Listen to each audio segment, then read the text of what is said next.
Welcome back. This is Daybreak, and thank you for staying with us. The hashtag on X is Daybreak. The SMS code is 22422 at Citizen TV Kenya and at Ayub Abdikadir. This morning on the broadcast, we'll be taking a look at the touting of the healthcare and affordable housing programs by President William Ruto as a turning point for the country's development and also the state of devolution. Governors some appeared before the Senate Finance Committee last week, where they expressed their concerns about the payment from the National Treasury or the Exchequer, which they say will have an effect on service delivery across the devolved units. But first, we begin with a look at the front pages of the publications, and with me in studio is Nyangori Ohenjo, as earlier mentioned, the Chief Executive Officer of Semiride. Good morning. Good morning. Lovely to have you. Lovely to have. Asante sana. Nelson Koech is the lawmaker representing Belgut constituency, as well as the chairperson of the Defense, Intelligence and Foreign Relations Committee of the National Assembly. Good morning. Good morning, Ayub. Lovely to have you here on the broadcast. Shortly we'll be joined by Narok County Senator Ledama Olekina, who will be with us here in studio. Gentlemen, let's first begin with a look at the front page of the Standard newspaper. Says the Raila dilemma, touted as enigma on the front page, says the paper. The opposition leader is yet again confounding friend and enemy alike. In Azimio, the succession battle is pitting Kalonzo Musyoka against Martha Karua as to who leads the pack should Odinga head to Addis. That is in the event he clinches the seat. In government, President William Ruto must make sure he gets the post, as failure will be his personal defeat. That is further highlighted on pages number 6, 7 and 8 of the publication. Coming to you first, Nyangori, is it surprising that there appears uniformity in support for Odinga's cause by both members of the opposition and government? An interesting question. It's not surprising. It's a whole question of the political chess game in any political schematics. Yeah. I mean, looking at it, this is a position that is highly regarded. But then when you come back to domestic politics, you want to look at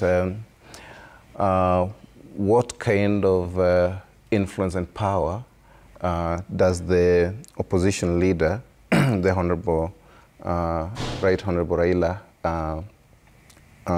have. Mm-hmm. So, you know, at the both sides of the balance, you have people in the position who would, of course, really be happy that Raila can go a step higher and provide some space for them to operate within politically.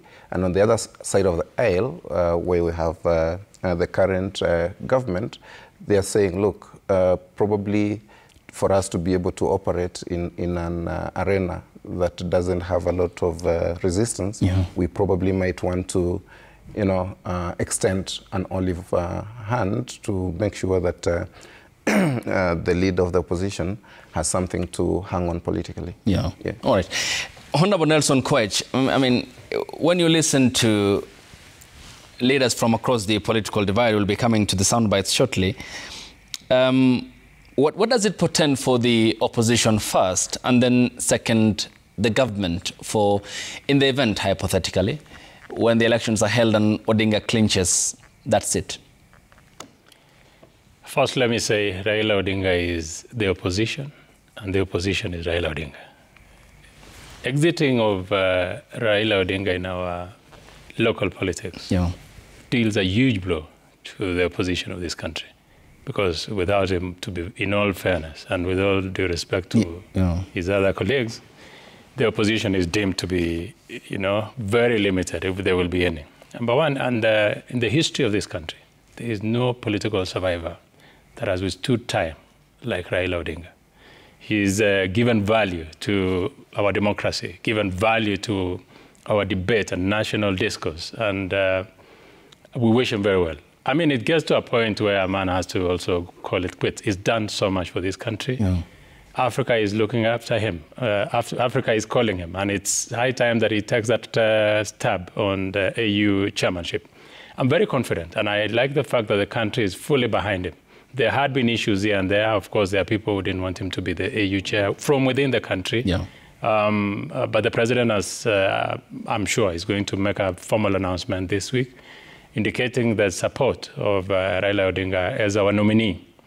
If, as East African community, we are able to pitch for one candidate, because looking at where the politics are playing in the African, already the African countries, Raila stands huge chances. There are people who didn't want Raila to succeed and not to have him as a candidate from the East Africa community. And I saw some faces that are going to Tanzania trying to prop up former President Jakaya Kikwete, who has declined that he will not contest that position. So that leaves then Raila Odinga to be probably the only candidate from the East African region. That gives him a head start if we all back him as a candidate from the East African region. Yes. So as it is, I think we need, like you said earlier, there's a lot of social diplomacy that should happen between now and next year. We have to talk to our friends. We have to talk to the countries that support us. Raila has all the credentials. In my view, he ticks all the boxes that are needed for him to take that position. This gives Kenya, first of all, profile, and the stature of persona of Raila Odinga is an excellent candidate for that job. Okay. In terms of opposition in Kenya, we probably then have to rely with people like Senator Ledema Olekina to help, because, I mean, no one is indispensable in political space, so to say. Raila has been an indefatigable person in the Kenyan politics, and we can only wish him the best. And don't be shocked that Raila will still call the shots, albeit remotely, but he's a person to watch. Okay. You mentioned that there were some parties who are in opposition to Odinga's candidature. Absolutely. Okay, given that, I mean, when the likes of Moses Wetangula, the Speaker of the National Assembly, Senator Cheruiyot, his counterpart from Kericho County, from Nandi County, Samson Cherargei, and the likes of Farouk Kibet, who yesterday expressed the support for Odinga, do they understand that it's not given, that there are no guarantees certainly around it? Because Ambassador Amina Mohamed, who he fronted in the last elections that ended up with the win of Musa Faki Mahamat, was a diplomat who had a proper understanding of the United Nations framework and also supported by the government. Then down to the line where it comes down to the Francophone and the Anglophone question. Therefore, what are the specific plot points that the government must look for to support Odinga's candidature up to the wire? Because it seems like it's not given. You rightly put it. We will be looking at the Francophone countries to support us, and also the North Africa. If you've noticed, the chairman of the AU summit has gone to Mauritania, which is in North Africa. Now, I don't expect any candidate to come from North Africa because that is sorted. So what we will be expecting, therefore, if there will be any other candidate, probably is within the Anglophone countries. That will be a huge threat. But to my understanding, and looking at the candidates that are already being probed by different countries, I do not see a country that is as formidable as Raila Odinga from within the Anglophone countries. So up to this point, we want to say we are perfectly safe, but we are not safe. There's a lot of work that has to be done by both the government and by Raila himself. So it's not easy. It's a campaign. It's a campaign that I don't see the government going, I don't see Kenyan government losing. Like I said in my earlier remark, Raila Odinga has ticks all the boxes that makes him a very, very serious candidate for this show. Okay. On the issue of why if there have been people who have been against it, it is true. There are people in Kenya who their politics rely on Raila Odinga. There are people who, when there are different political agendas to execute, they would rather use Raila Odinga to prosecute such cases. I know of people, very powerful individuals, who are even in previous government, who are not comfortable with this government. They would rather have Raila Odinga leading demonstrations in the country than going and being the father figure in AU. And who are they, to be specific? They want to sort out local politics. I said key figures in last administration. Okay. There must be many because you're using the plural they. You saw yesterday David Murada saying that Uhuru Kenyatta was actually going to go for this position. I mean, that tells you that there were people already who are working behind the scene to also take the stab on the same position that Raila Odinga is going to contest. But because first thing is that you must be fronted by your own country, the chances did not stand for them. Okay. And so it's not just the people who were in previous administration, even local politics. I'm sure people from my colleagues, I speak to my colleagues in parliament, particularly those one from Luo Nyanza, they're in a bit of like a dilemma, like the newspaper did put it. They do not know, because many of them have relied on Raila Odinga to succeed and not what they deliver for their people. It is going to be extremely devastating for many political lives. Senator Ledamo Olekina, good morning. Good morning. Thanks for finding time for the broadcast. Thank you very much. Are you surprised by the sudden support by top government officials to support your party leader's cause for the AU chairperson position? Nothing surprises me in this country anymore. I think this country is full of surprises, and so I'm used to them. You know. But I think we're missing the point here. We're missing the point because we have to front in a candidate, and I think my brother here said that Raila Amolo Odinga has to be fronted by Kenya, but that's not the case. I think he just has to be fronted by a member state, and I think it was important that the former president of Nigeria actually came in and endorsed him for that position. Let's look at Raila Amolo Odinga based on his qualifications, but not based on any other interest that people might try to be able to propagate. Because the truth of the matter is that Raila Odinga is experienced to be able to hold that position. You know, he played a key role in trying to shape the infrastructure development of Africa from 2013 to 2018. So really, he's got experience, and he understands the social economic landscape of Africa. So we have got to look at what it takes for you to become a good candidate and what it would mean for Kenya. In the same station, I reiterated the fact that Raila believed that we could have transport all the way from Egypt to Lake Victoria by drenching the Nile. So really opening that, network enabled member states to be able to develop.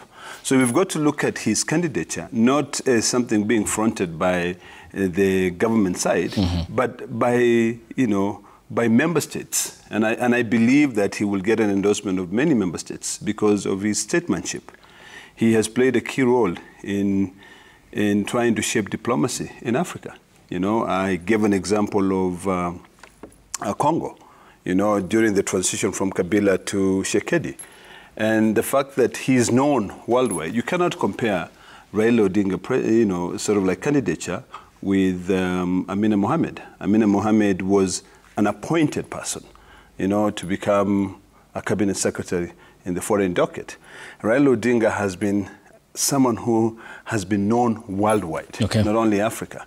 So I think it would be for the good of the continent to have somebody who is already known by a lot of heads of states so that they can be able to have the African agenda.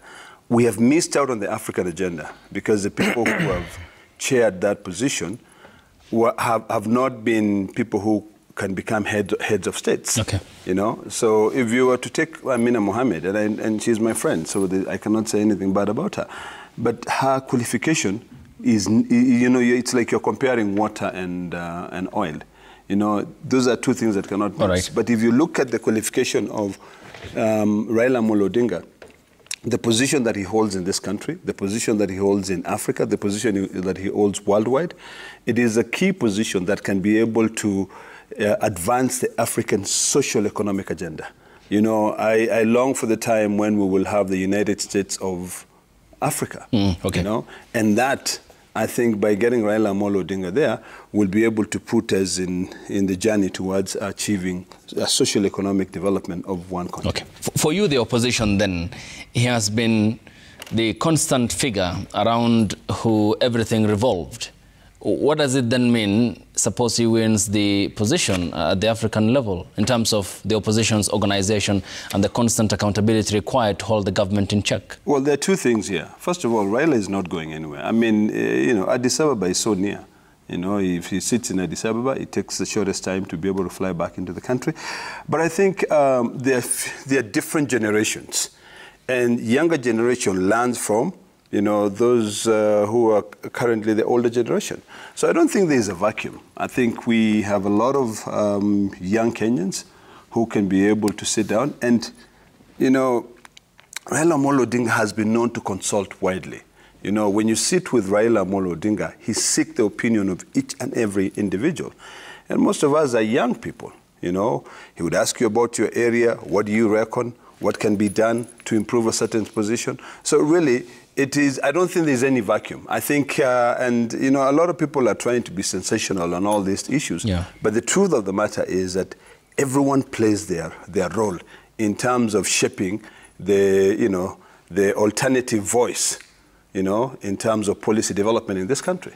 So it is not only single-handedly from Raila Amolo Odinga. He consults widely, and that's the difference between Raila Odinga sort of like style of leadership and the current occupier of the House on the Hill. Okay.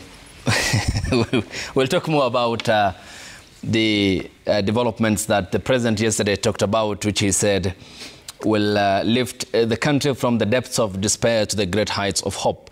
Ohenjo, coming to you, will his extraction from Kenyan politics level the playing field for the opposition, given the submissions made by Nelson Koech that there are many political dependents on Odinga's political brand in order to win seats?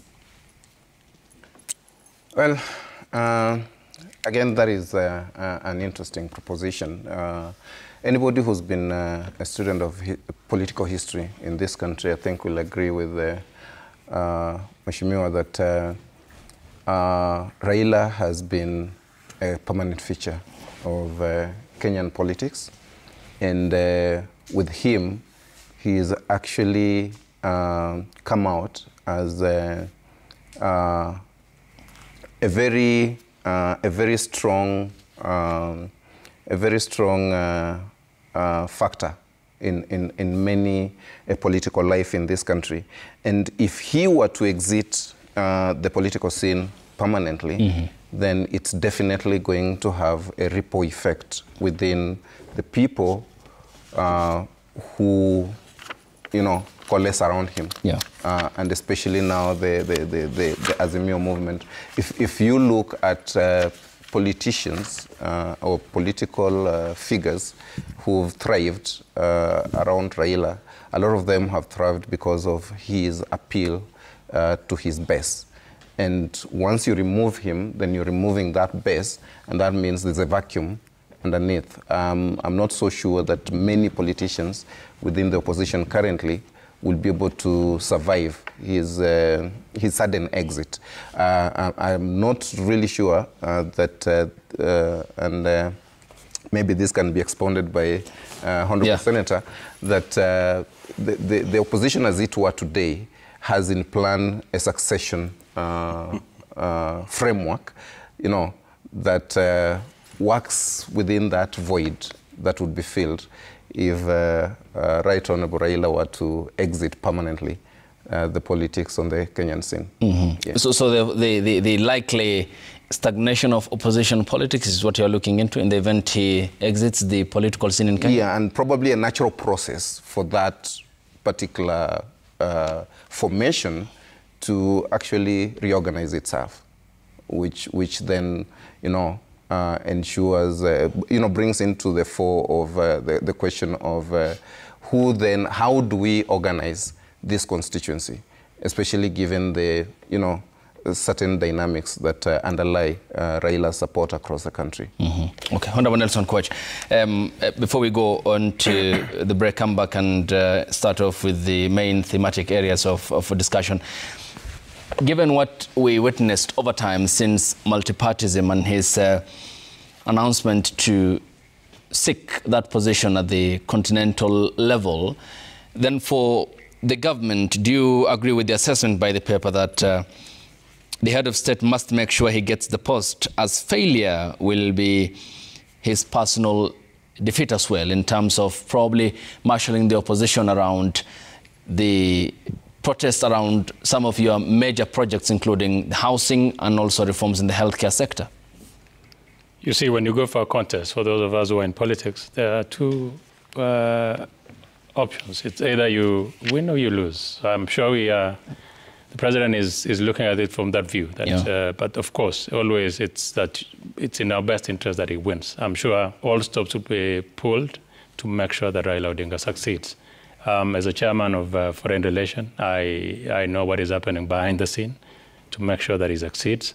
And I'm certain that Raila Odinga is our next AU chairperson. Given? I'm almost certain. I don't want to speak so much because sometimes a lot of diplomacy happens. You don't want to look bullish and sound bullish. Yeah. But I know, looking at how our friends are responding to his candidature and as a person, Ledama Olekina did mention that you say as a person, he's already known to many heads of states. You know, he's a friend to the president of Congo, he's a friend to so many presidents. And I'm sure it makes it even easy for the president to pitch for him. So, like I said, he's a product that is sellable. He has history of exactly what is needed in AU, and it ticks all the boxes. I'm certain, almost certain, that Raila Odinga is the next chairperson. Senator Ledhais, please, you have a point? No, I think I just have an issue with this issue of succession. You know, for me, I believe that leaders or leadership is determined by God and also by the position that leaders put themselves. You know, there's all these discussions about who is going to succeed Raila. And I believe that Kenyans ought to stop looking at it that way. I think leaders emerge organically based on their qualifications and also based on their, capabilities and popular support. Really, there are so many small Raila Odingas, and I think all of them coming together and building ODM as a political party, we still believe that we have greater chances of taking on the leadership of this country. So really, for me, I'm looking at it this way. Raila has played a critical role in uniting this country, in bringing the people together. That unity is what we have to build. The problem with political parties in Kenya is that most political parties, save for ODM, are designed to win an election. ODM is designed as a political party to be able to deal with issue politics, and to deal with issues social development. And I think that is the one thing that we want to continue inculcating into all the young people that we are recruiting to join our political party. To know that when you come here, Raila Odinga as our figurehead, he also gets a lot of support from, everyone who comes on board. So we just need to build the fact that our political party should not just be built to be able to propagate, sort of like the winning of an election, but actually winning of all different projects. We have a lot of things that happens on the grassroots, and that depends on how deeply we are rooted in our beliefs in our political party manifesto. Yeah. So that is very, very key. How about the question of personality? I think the issue of personality is there, and there are so many personalities. But I think personalities are also shaped by the constitution of each and every political party. Because you could have a different personality that may not fit in here, and that's why I said we have to distinguish between political parties that are designed to win an election and political parties that are designed to be able to propagate politics and to be able to build the idea of politics in terms of social development. If you notice, ODM has been steady, as a political party. If you look at, on the other hand, where my brother comes from, in the last dispensation, they had a vehicle called Jubilee. This time around, they have come up with another vehicle called UDA.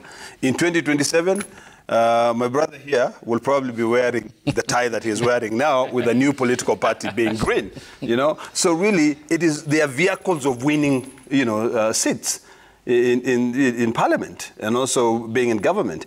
But they are not political parties. Okay. But as Senator Olekina, it's disturbing because if you look at what you have mentioned of the Jubilee Party, of forming a political party, September 10th, 2016, that is formed on ideology to end ethnic balkanization, unify the country, have membership across the board with no regard for religious affiliation, even to the extent of sending officials to China to copy the Communist Party of China's model, which celebrated, fortunately, 2021, 100 years of existence. The trend shows that in the event there is disagreement at the top leadership level of these political parties, then the likelihood of disintegration is very possible, and that does not absolve the ODM party either, isn't it? In the event Odinga is absent from the political scene, suppose he wins that election. Absolutely no. Where is the difference then? The difference, you've actually just mentioned what the difference is. ODM is formed based on ideology, but Jubilee and UDA are not based on ideology. They're based on interest, just simple interest. It's not the belief that a country can be built following a particular path. It is the fact that we are going to be in power.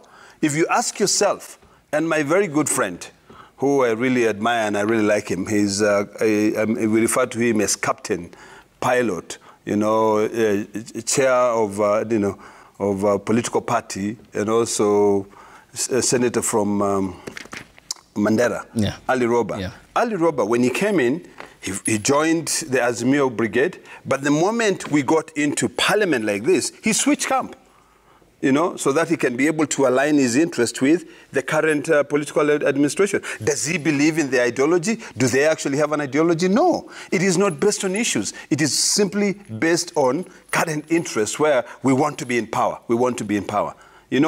I look at the way I equate, the current UDA administration and the ODM. It is like giving a distinction between rich and wealth. Okay. Rich is just money, you've got cash. But wealth, you've got, it's old money that is able to sustain you. So I do not believe that there'll ever be a vacuum in the ODM party, in the ODM leadership. Because one, I've said it clearly, Raila Odinga is really not going anywhere.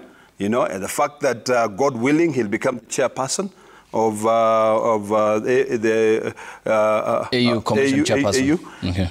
That does not mean that he's not going to be a life member of ODM and also a very key stakeholder when it comes to the issues of ideology. Okay.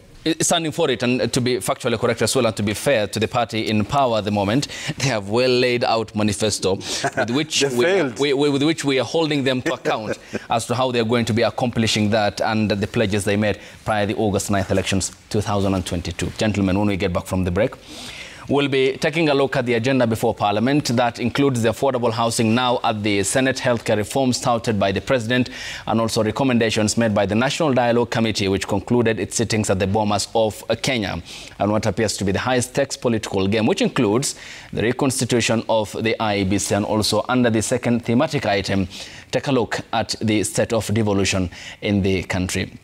The hashtag on X is Daybreak. The SMS code is 22422 at Citizen TV Kenya and at Ayub Abdikadir.